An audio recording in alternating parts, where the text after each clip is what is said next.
मसीह खुदावन में प्यारे भाइयों बहनों, मुकद्दस लूका की अंजील हमें खुदा का रहम दिल चेहरा दिखाती है कि खुदा कितना रहीम है।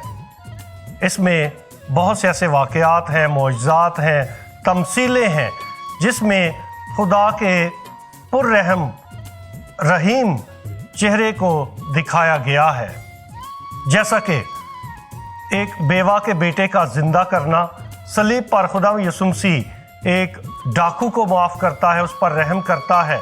और आज की जो तमसील है जिसमें एक गरीब लाज़र और एक अमीर शख्स की तमसील बयान की गई है, ये भी खुदा के रहम की तमसील है। लिहाजा आज की तमसील में बयान किया गया है कि एक अमीर शख्स था जो हर रोज़ महंगी से महंगी पोशाक पहनता था, अच्छे अच्छे खाने खाता था और हर रोज़ ऐशो इशरत करता था, जबकि उसके दरवाज़े पर एक गरीब लाज़र नामी शख्स है जिसके बारे में कहा गया है कि वो भिखारी था। लाज़र एक भीख मांगने वाला शख्स था और जो ज़ख्मों से चकनाचूर था और उसके नासूर कुत्ते आकर चाटते थे। ये उसकी सूरत हाल बयान की गई है कि वो किस हद तक गरीब और मदद का मुस्तहिक इंसान था। जबकि अमीर शख्स जो कि हर रोज़ ऐशो इशरत करता था, उसको इतनी भी तौफीक हासिल नहीं हुई कि वो उसकी मदद करे। आज हम इस तमसील की मदद से इस बात को पहचानने की कोशिश करेंगे कि खुदा का कलाम कैसे हमारी मदद करता है ताकि हम दौलत के ख़तरे से ख़बरदार रहें। क्योंकि इस तमसील के ज़रिए खुदा यीशु मसीह दौलत के ख़तरे से ख़बरदार करते हैं कि दौलत किस कदर ख़तरनाक भी हो सकती है। यह ज़िंदगी की आसाइशें भी मुहैया कर सकती है जिससे इंसान खुश होता है, लेकिन इसके साथ साथ ये किस कदर ख़तरनाक अंजाम तक पहुंचा सकती है, इस तमसील में बयान किया गया है। लिहाजा अमीर शख्स, उसको क्यों दोज़ख में सज़ा मिली, ये सवाल पैदा होता है। और दूसरा ये कि लाज़र को बाप इब्राहीम की गोद में कैसे जगह मिली, उसको बहिश्त में कैसे जगह मिली। देखा जाए तो अमीर शख्स का भी कोई कसूर बयान नहीं किया गया, ना वो गुनाहगार है किसी भी हवाले से और ना वो कातिल है, बल्कि वो अमीर शख्स था। ये ज़रूर लिखा है कि वो ऐशो इशरत करता था, अमीर था, अच्छी पोशाक पहनता था, लेकिन क्या ये उसका गुनाह है? और क्यों उसको सज़ा मिली? उसको सज़ा इसलिए मिली क्योंकि वो जो कर सकता था वो उसने नहीं किया, कि वो अपनी दौलत से गरीब लाज़र की मदद कर सकता था, लेकिन उसने ऐसा नहीं किया जो वो कर सकता था, इसलिए उसको सज़ा मिली। और लाज़र का जिसको बाप इब्राहीम की गोद में जगह मिली, देखा जाए तो उसने कोई नेक काम नहीं किया, कोई भलाई के काम, कोई नेकी के काम, उसके कोई काम ऐसे बयान नहीं किए गए। तो फिर क्यों उसको बाप इब्राहीम की गोद में जगह मिली, क्यों उसको बहिश्त में जगह मिली? और इसका जवाब ये है, और इसका जवाब उसके नाम से मुंसलिक है। लाज़र का मतलब है खुदा मेरी मदद है। और क्योंकि लाज़र खुदा पर भरोसा रखता था, खुदा पर तवक्कुल करता था, और इसी उसके अमल से उसको बहिश्त में जगह नसीब होती है, क्योंकि वो खुदा पर ईमान रखता था, क्योंकि वो खुदा पर तवक्कुल करता था, खुदा पर मुकम्मल भरोसा रखने वाला भिखारी था, इंसान था। मसीह खुदा में प्यारे भाइयों बहनों, आज की ये तमसील हमें आगाह करती है कि जो कुछ खुदा ने हमें दिया है उसमें से जो कुछ हम कर सकते हैं वो ज़रूर करें, नेकी के काम, भलाई के काम, और यही हमारे लिए आखिरत की बेहतरी का, यानी हमारे लिए बहिश्त का वसीला बन सकती है। जो भी दौलत, जो भी सलाहियत खुदा ने हमें दी है। इस तमसील में अमीर शख्स जो है वो इस कदर अय्याशी का आदी हो चुका था कि गरीब की मदद करने की सलाहियत खो बैठा था। ऐशो इशरत का वो इस कदर गुलाम बन चुका था कि वो अपने दर पर पड़े हुए एक भिखारी की मदद करने की सलाहियत नहीं रखता था।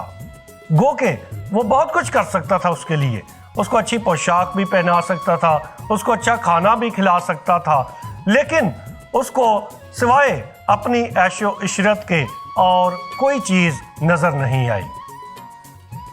जबकि वो उसको अद्वियात से लेकर खाना, पोशाक, हर चीज़ मुहैया कर सकता था, लेकिन क्योंकि उसने ऐसा नहीं किया, क्योंकि ऐशो इशरत की वजह से उसकी सलाहियत जाती रही थी कि वो किसी की मदद करे, और यही उसकी खता है और यही उसका गुनाह है कि सलाहियत रखते हुए भी उसने उसकी मदद नहीं की। गो कि उसके पास हर चीज़ कसरत से है, लेकिन अपनी बहुतात से, अपनी कसरत से जो कर सकता था वो उसने नहीं किया, इसलिए उसको दोज़ख की सज़ा मिली। मसीह खुदा में प्यारे भाइयों बहनों, खुदा यीशु मसीह दौलत की मजम्मत नहीं करते। दौलत बज़ाते खुद कोई बुरी चीज़ नहीं है।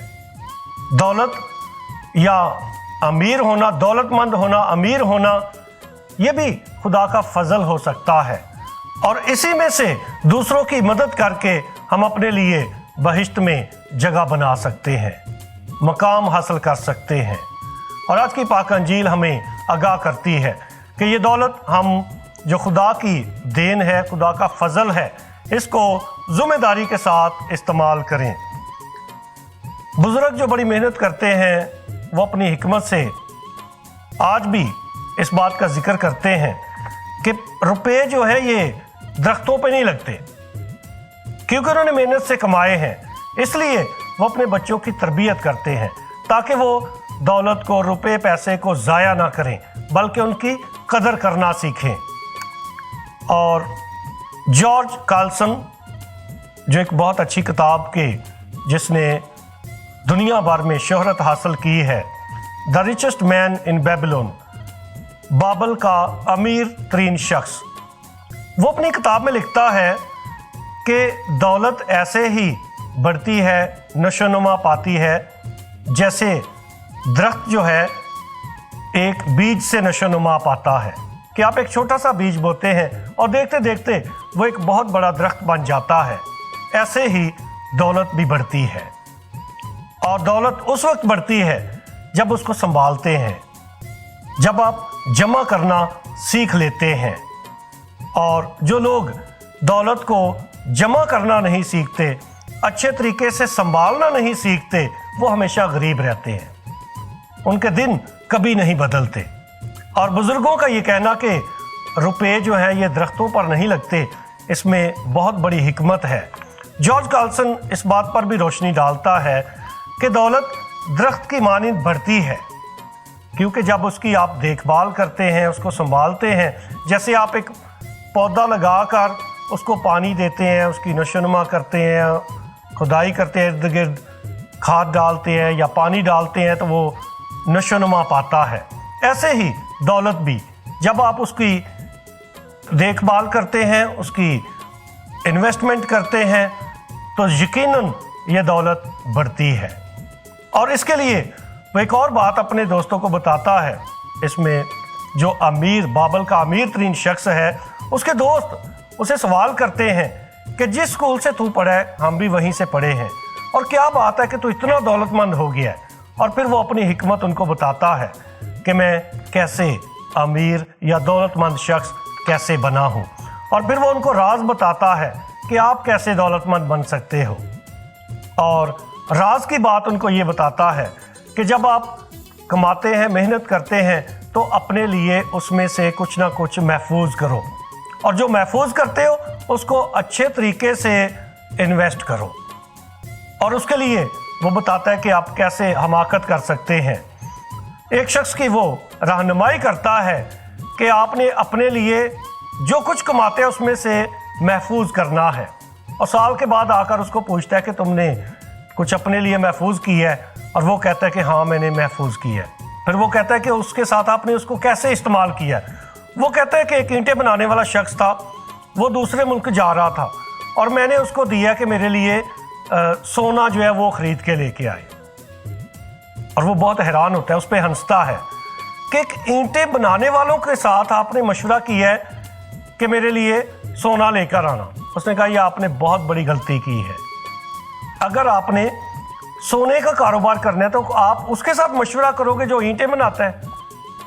اور اس پر وہ ایک اور حکمت کی بات بتاتا ہے کہ جو سونے کا کاروبار کرنے والا ہے, اگر آپ سونے کا کاروبار کرنا چاہتے ہیں تو آپ اسی کے ساتھ مشورہ کریں جو سونے کے کاروبار کا تجربہ رکھتا ہے. مسیح خدا میں پیارے بھائیو بہنوں, دولت کوئی بری چیز نہیں ہے, نہ دولت مند ہونا کوئی گناہ ہے. خدا چاہتا ہے کہ تمام انسان خوشحال زندگی بسر کریں. آئیے ہم اپنی سوچ پر غور کریں, اپنی زندگی کے بنیادی رویہ جات پر غور کریں, اور جو دولت, چاہے یہ روحانی دولت ہے, چاہے یہ دنیاوی دولت ہے, جس صورت میں بھی, چاہے یہ صلاحیتوں کی دولت ہے, اس کو دوسروں کی مدد اور بہتری اور بھلائی کے لیے بھرپور طور پر استعمال کریں, تاکہ خدا کے منصوبے, خدا کا پاک منصوبہ ہماری زندگی میں پورا ہو. خدا ہمیں ایسا کرنے کی توفیق دے. آمین.